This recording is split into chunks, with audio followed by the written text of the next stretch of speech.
All right. Hello, everyone. This is Dwight Woods, the Jeet Kune Rebel, and welcome to the I Love Jeet Kune broadcast number 55. This is the one about the yin and yang of Jeet Kune.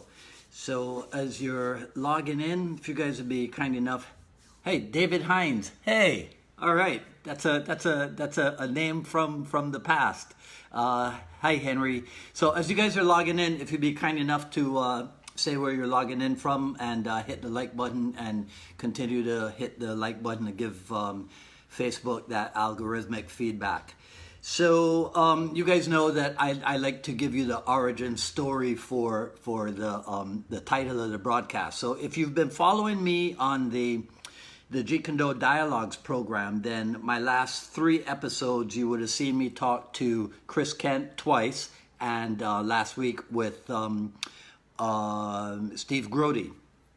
So and they are two of the most mental JKD guys out there in the world, and of course I'm using the word mental in as high a complimentary form as I can, right?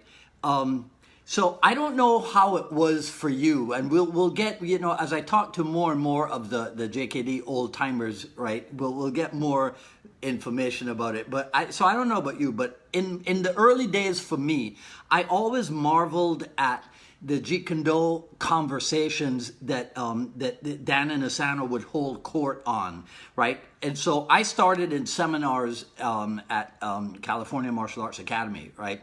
And before I started traveling out to LA to train at both the IMB and at the Asano Academy.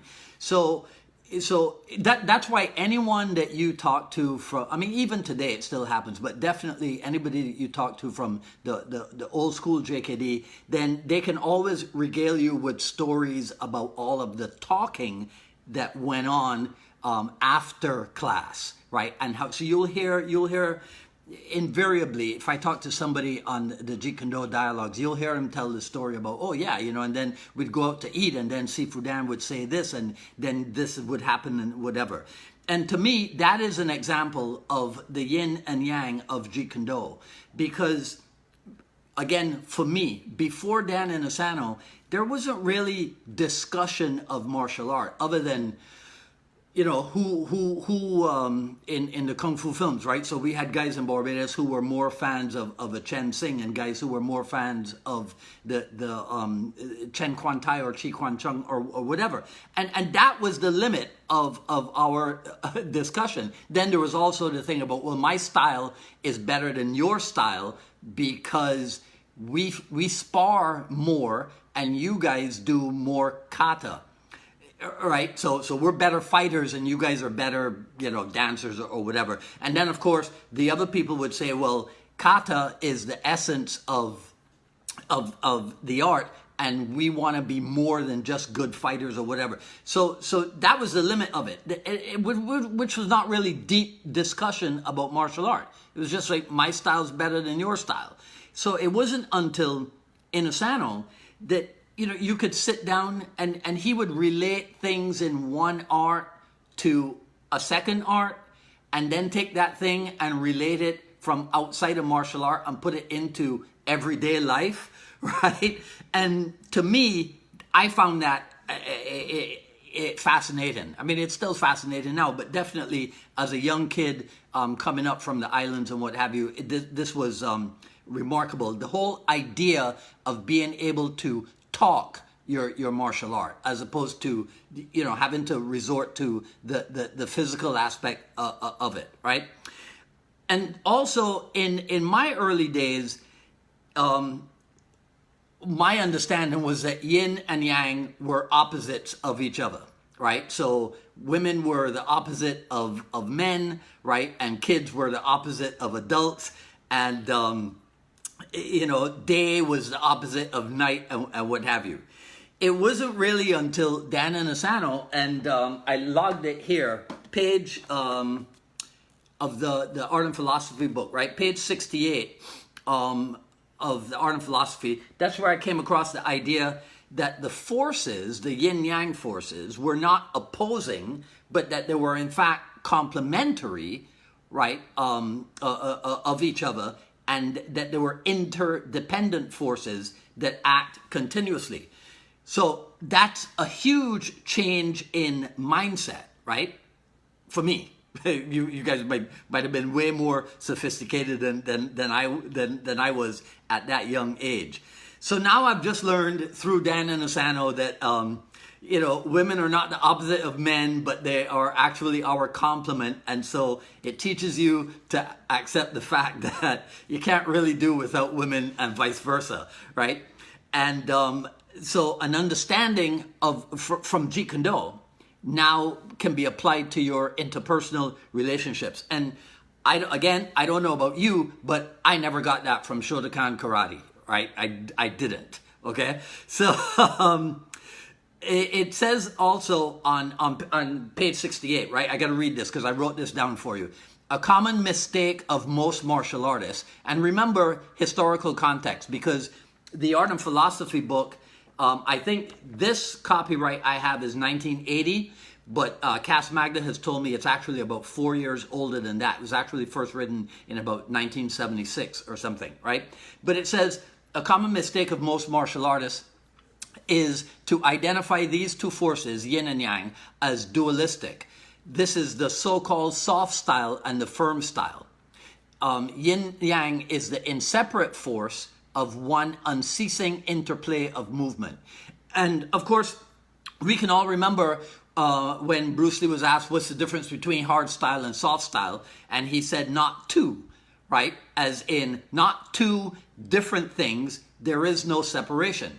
And then you'll recall also Bruce Lee talked about hard and soft mixed together in the form of an arrow wrapped in cotton, or even an iron ball at the end of an iron chain, so that you have, instead of a stiff iron bar, what you have is the same weight, but of a more flexible nature, because it is it's at the end of an iron chain, right? So now, going back to, this is going to be pretty short, guys, right? Going back to Chris Kent and Steve Grody, and even though we didn't get into it in those episodes, which is why there will always be episodes of the Jeet Kune dialogues, because there's always an opportunity to go back and talk about something else with the same person, right? But both Chris Kent and Steve Grody use Filipino Kali as integral part of their instruction. And as you guys well know, there are varying opinions on Kali's role in Jeet Kune, whether it occupies a role or, actually if you go back to broadcast number 46, right, we actually did an entire session on that. But to me, empty hands and weapons are a manifestation of yin yang when it comes to the presence of that element, right, of forces, complementary forces in Jeet Kune, in martial art. There's empty hands and there's weaponry. So I was not at all put off when I first met Dan Inosanto and he was teaching Filipino martial arts, right? And then because there are commonalities between Wing Chun, which as we all know is probably the only thing in which Bruce Lee had formal instruction, there are commonalities between Wing Chun and Kali. So that means then there will automatically be commonalities between Jun Fan, Kung Fu, and Kali, right? It's pretty easy to see how someone could have Kali be seamlessly integrated into his or her practice of Jeet Kune, right? Or we could ignore the whole Kali question and just talk about yin-yang elements in empty hands. And then you would be forced to look at the striking aspects of martial art and the grappling aspects of martial art, right? So you cannot get away from the presence of yin-yang. And so if you want, this is probably one of the best sources, right? Absorb What Is Useful. Bruce Lee's 1962 treatise on Kung Fu. Where the heck is it, right? Let me see if I can get this on camera for you. Right there. Yeah. So I guess this that he wrote, The Tao of Kung Fu, a study of the Way, the Chinese martial art, May 16th, 1962, probably is what gave rise later years to this book, right? So in page 37 of The Tao of Kung Fu, we read, the rejection of either gentleness or firmness will lead to separation, and separation runs to extreme. Understand the fact that firmness and gentleness are not isolated but coalescent. They are complementary as well as contrastive, and in their interfusion make up the oneness.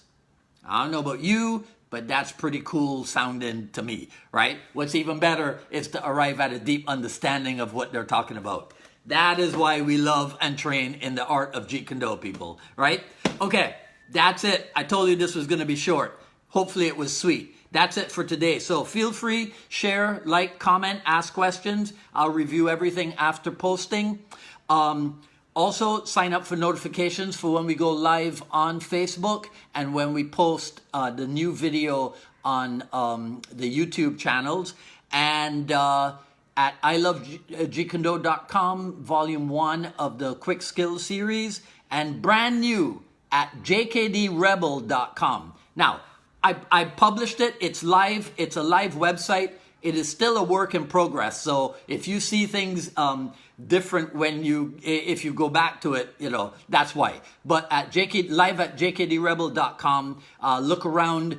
Be sure to click on the Rebel Gear link. That'll take you to the store where you can see a whole bunch of items that we have available for purchase at the new JKD Rebel Gear store, which will act as support for the programs that we do here on Facebook and on YouTube. So if you'd like to offer your support, you know, buy a coffee mug or something. But be sure to give me your feedback on the store as well.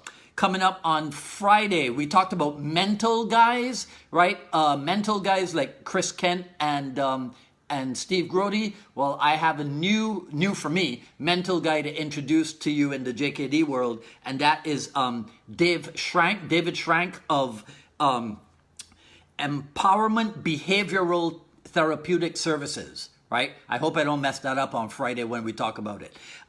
Dave does some incredible work using martial art training as therapy, and we will get into that. We'll be 1 hour early on Friday, so we'll be Friday at 2 p.m. Live here on Facebook for that is episode number 37, I think, of the Jeet Kune Dialogues. And then we'll be back here next week at the same time on Wednesday for another issue of the I Love Jeet Kune broadcast. You guys enjoy the rest of your day. Thanks for hanging out. Take care.